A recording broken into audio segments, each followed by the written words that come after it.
موسیٰ علیہ السلام نے کہا یا اللہ میرا جنت کا ساتھی کون ہے؟ اللہ تعالیٰ نے کہا فلاں قصائی، یہ گوشت بیچنے والے۔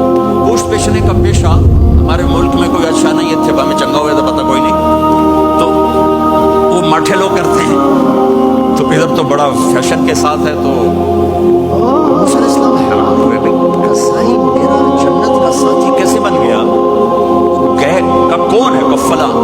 وہ گئے تو ایک قصائیوں کی دکانیں، گوشت بیٹھا چوکڑی مار کے گوشت بیچ رہا ہے۔ جب وہ فارغ ہوا ایک گوشت کا ٹکڑا اس نے تھیلے میں ڈالا اور گھر۔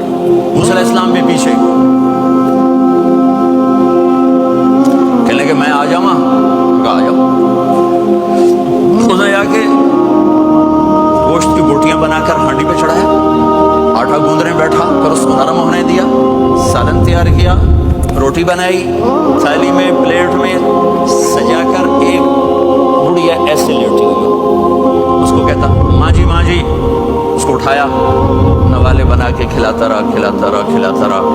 اس نے کہا میری بات، اس نے منہ صاف کیا، اس کو لٹایا، وہ کچھ بولی، کچھ بڑائی۔ موسیٰ علیہ السلام دور کھڑے تھے، کہنے لگے بھائی کون ہے یہ؟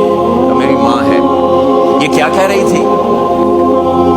وہ کہنے لگا جی ماں جو ہوئی کی دساں، جداں دی خدمت کرنا شروع ہو جاندی تینوں اللہ جنت وچ موسیٰ دا ساتھی بناوے۔ کتھے موسیٰ تے کتھے قصائی؟ ارے پنجابی سمجھ میں آتی ہے؟ ترجمہ کروں؟ اچھا، موسیٰ علیہ السلام سے کہنے لگا یہ میری ماں ہے، جب بھی اس کی خدمت کرتا ہوں تو یہ شروع ہو جاتی ہے اللہ تجھے جنت میں موسیٰ ساتھی بنائے۔ کہاں موسیٰ، کہاں ایک قصائی، لیکن ماں کی دعا میں طاقت ہے کہ قصائی کو نبی سے ملا دیتی۔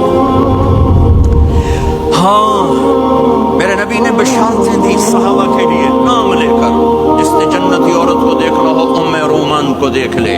عائشہ مجھے خوشخبری دی گئی ہے کہ تو جنت میں میری بیگم ہے، اور تجھے بتاؤں سبحان اللہ کیا زندگی سکھائی ہے، انہ لیحون علی الموت ان اریتک زوجتی فی الجنہ۔ عائشہ مجھے جب سے پتہ چلا ہے تو جنت میں بھی میری بیگم ہے، مجھے تو موت ہی اچھی لگنے